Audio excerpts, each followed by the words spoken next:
Hello friends, thank you for joining me today. So I did that thing where I read a bunch of books and instead of actually keeping up with them and writing reviews as I was done, I just kept on going to the next book, and by the time I looked back over my shoulder, I had left a pile of books in my wake. So instead of just giving up on them and not talking about them, I just decided to go ahead and kind of put them all together into one just general reading wrap up. It's sort of not quite the end of the month, and I read some of these books last month, so it's not necessarily a monthly wrap up, it's just kind of a general review of the books that I've read over the last couple months. So without further ado, let's get into it. So the first book that I have to go over is Children of Time by Adrian Tchaikovsky. This is a science fiction story that takes place in the very distant future where the surviving remnants of the human race are traveling across the universe hoping to find a habitable planet on which they can settle and rebuild. When they finally find such a planet, they eventually come to realize that it isn't empty, nor is it uninhabited. The book shifts between back and forth of two main perspectives, that of the humans and then the inhabitants of the planet. So if you've heard anything about this book, which you probably have, it's probably this, that the inhabitants of this planet are giant, sentient spiders.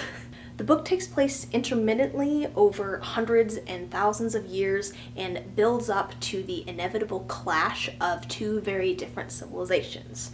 And I thought this book was excellent, well deserving of the praise and the prestigious Arthur C. Clarke Award that it won.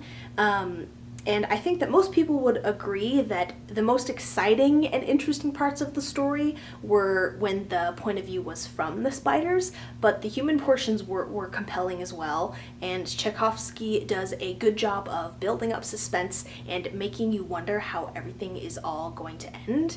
Occasionally, I think the pace did slow down a bit, particularly during kind of the human focus parts and kind of around the halfway mark, but don't get me wrong, it wasn't hard to just keep on reading to the next exciting moment. It was all interesting, just some of the parts did seem a little bit slower, and those tended to be the parts where the humans were the main focus. There are so many different passages and references in the book to the idea of being a child of time, so to say, and they were all really beautifully written, so I just really enjoyed all those little moments.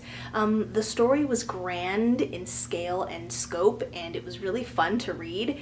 So it's a thick book, but the margins are actually really big, so it's not actually as daunting as it might seem, and I feel like both veterans and people new to sci-fi could enjoy this, especially if you enjoy world building. So yeah, I thought it was a solid read, and I gave it 4 out of 5 stars. I then went immediately into the second book in the duology called Children of Ruin, and I don't want to spoil anything here. This isn't one of my dedicated reviews where normally if I review more than just the first book, I do include some spoilers for the first book, but I'm just going to go ahead and avoid spoilers here because this isn't one of those videos, but I do want to do my best to try and sell this book to you because I enjoyed it at least as much as the first book, if not a little bit more actually. So here we oscillate between two different time periods. The first is relatively shortly after the events of the first book, and the second is thousands of years in the past, before / kind of in the middle of the downfall of the human race as we know it. And here we are following a group of terraformers who are attempting to make an alien planet habitable for humans to one day escape to. There are parallels to the first book, especially in the early pages. So the first book again had giant sentient spiders, and this book has octopods. But despite the similarities to the first book, this story definitely develops in a way you don't expect when you first start reading. So don't think that this is just a carbon copy of the first book, with just a different animal. It is different and it does develop. So, give the book a chance if you start reading it and then go, oh, this is just the exact same thing. It does switch it up. And about halfway through the book, there's this scene that marks just this sudden frantic shift in tone and urgency in the story, and it hit me like a train while I was reading it. Like, I couldn't stop. I was just like kind of like fangirling over this moment, over how intense and well written this singular moment was. And like, I never had a moment like that with the first book, which is why I say that I think I like the second book even a little bit more. It reminded me of like alien action movies that I love, like Pitch Black or Prometheus. There were times of feeling very frustrated with a certain lack of progress and communication between groups of creatures, people in the story, but that was kind of the whole point, so I can't really complain about what was probably the author's intention. So I gave this also 4 out of 5 stars. I would probably honestly give it like 4.5 out of 5 if I could. I thought it was a great sequel to a great book, so the series overall is great and I highly recommend it. Then I read a nonfiction book called The Radium Girls, the dark story of America's shining women by Kate Moore. And this actually won the Goodreads Choice Award for History and Biography in 2017. This tells the story of a score of women in America around the time of the First World War who worked in factories that made use of the newly discovered wonder element radium. And these girls handled radium, which is extremely dangerous and toxic to humans, handled it directly with no protection, using it to hand paint numbers and markings on dials and watches and other tools so that they would glow in the dark. And the girls themselves, would go home after work covered in radium dust and literally glow in the dark themselves, hence the title. So radium is, of course, radioactive, and as the years passed, more and more of these women got sick and developed absolutely horrendous side effects due to exposure, such as the development of sarcomas, joint pain, toothaches, their teeth falling out, their jaw bones falling off their face. And the radium companies that these poor women worked for just refused to take responsibility for the results of their negligence and oversight.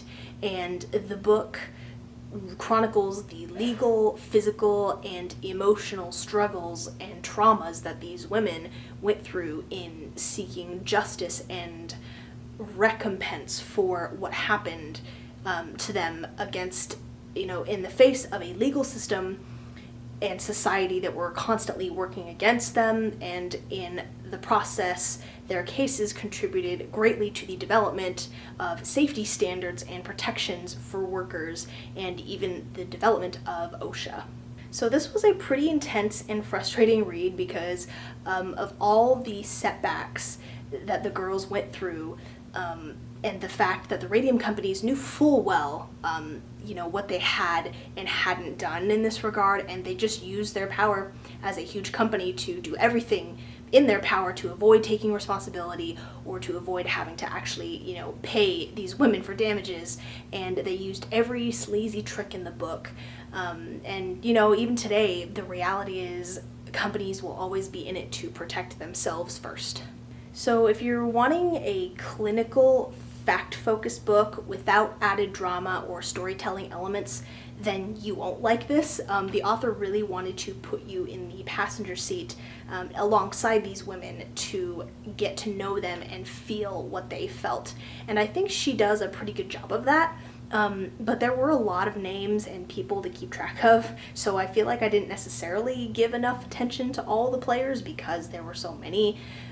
It was often just like page after page of describing how miserable these women were and the terrible ailments they suffered, which did become a little repetitive and hard to get through as the story went on. The Radium Girls are heroes for the war that they waged against the radium companies, but they were also just human beings with feelings and hopes and dreams that were cut short, which is really sad. And I'm glad I didn't have to go through what those women went through. So I gave the book 4 out of 5 stars. It was good and very interesting. Very sad. And there are some pictures printed in the book. They're not too graphic. There's a couple that are kind of graphic, so I don't know if you're super squeamish. You're probably not gonna, yeah, if you're super squeamish, you're probably not gonna enjoy this book, but, you know, if you can handle that, it's really interesting and fascinating and, you know, something that I didn't know about, so I thought it was really interesting. And for the final part of this video, I devoured the first 3 books in the Abarat series by Clive Barker. The first book, Abarat. The second book, Abarat, Days of Midnight, or sorry, Days of Magic, Nights of War, and the third, Abarat, Absolute Midnight. Those books are hidden here behind my night bus here. Books 1, 2, and 3. So this is supposed to be a 5-book series in total. I have hope that it will eventually be finished, and there are articles and interviews out there that support this, but the third book was released in 2011, so almost a decade ago. I have read the first 2 books multiple times. The last time was probably when I was in high school, but I bought the third book like when it came out, but just never actually read it, and it was actually tied for the book that has been on my Goodreads TBR the longest since 2017, so I decided to just start the series over and finally read that third book. So our main character is a teenage girl named Candy Quackenbush, who hails from Chickentown, Minnesota. She lives with her 2 brothers, her mother, and an abusive alcoholic father, and her life is dull and tedious and boring. And one day she's drawn to the ruins of an old lighthouse and a jetty in the middle of a field in landlocked Minnesota, and she is swept away impossibly by a giant wave into the world of the Abarat, which is a series of 24 islands plus a mysterious 25th, and on each island it is always the same hour of the day. So, for example, the first place that Candy travels to is the island of the Yeba Dim Day, which is at 8 in the evening, so it is always 8 in the evening on this island. The sun never rises and the sky never gets any darker than it is at the beginning of the evening at, 8 p.m. Her arrival to the Abarat catches the attention of a man called Christopher Carrion, the Lord of Midnight, and he resides on the island of Gorgosium, which stands at the midnight hour. And for reasons unbeknownst to her, he's determined to get his hands on her, and other people are seeking her out as well, and she meets a lot of fun and kind of creepy characters on her quest to elude her pursuers. And overall, there's a dark plot stirring on the Midnight Isle that she becomes entangled and invested in. She travels the islands kind of searching for her place and purpose in this strange world, and discovers, that she might have been destined to go there all along. The Abarat series is so near and dear to my heart that I don't think you can get a truly unbiased review from me, if I'm being honest. Reading these is an experience. In addition to writing the story, Clive Barker himself is the person behind the hundreds of pieces of artwork that are interspersed throughout each book, which is part of why these last 2 in the series are taking so long, because he's creating individual original art pieces to accompany the story. Abarat is like a darker horror light version of Alice in Wonderland. If you didn't know, Clive Barker is best known for his horror stories. It has that kind of wacky, absurd, nonsensical vibe. It isn't quite as chaotic and amorphous as Alice in Wonderland, but there are characters and conversations and things that happen, and you just kind of have to accept it and go with the flow. The descriptions are fantastical, and so many of them are shown to you directly through his artwork, and it truly just pulls you into the story. The writing and dialogue aren't the greatest in the world, and a lot of what happens in the first couple books feels random and meandering because it doesn't start to come together until like the third book, and it almost feels less about the characters and plot and more about exploring the world that the author created. Candy is the most fleshed out character with the most depth as our heroine, but most of the others, even though they might be fun or cool, are still pretty flat, or they're inconsistent. For instance, I love Christopher Carrion. He's really creepy and just cool looking and intimidating and probably my favorite character in the series, but past the first book, I feel like his characterization just goes all over the place. Like, I'm not sure how I was supposed to feel about him or what his true nature is, because it feels like Barker didn't really know what to do with him or where his character arc should go, or maybe where it was, I don't know, where it was gonna land by the end. But the books get darker and more creepy with each installment, which makes for very scary cinematic scenes and imagery. And I gave these 3 books 5, 4, and 4 stars respectively from the first, second, and third book. Though, if I'm being honest, I feel like a lot of other people would be more likely to rate them like at least 1 star less than all of those, if not 2 stars less. If you're a character-driven reader, if you like to understand the big picture and, you know, have an idea of what's going on and knowing the things that are going to be happening, this isn't a series for you. If you like down the rabbit hole type stories with colorful words and quippy dialogue, then I'd recommend giving this hidden gem a shot.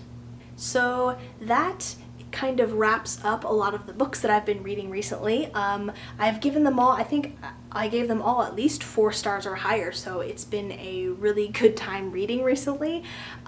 So yeah, too bad that I wasn't able to maybe make dedicated reviews for at least maybe Children of Time and Children of Ruin. They were really good, but I went right into the second book after the first and then just kept going. I had a lot of momentum, so I just kept reading other books, so I just never got around to finding the time or motivation to write separate reviews for those. So I hope that it was still helpful for you to watch everything kind of put together like this.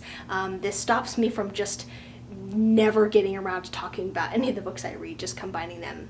This way makes it easier. So I hope that you guys enjoyed, and I hope that this was helpful to you in some way, and I will see you guys in my next one. Bye!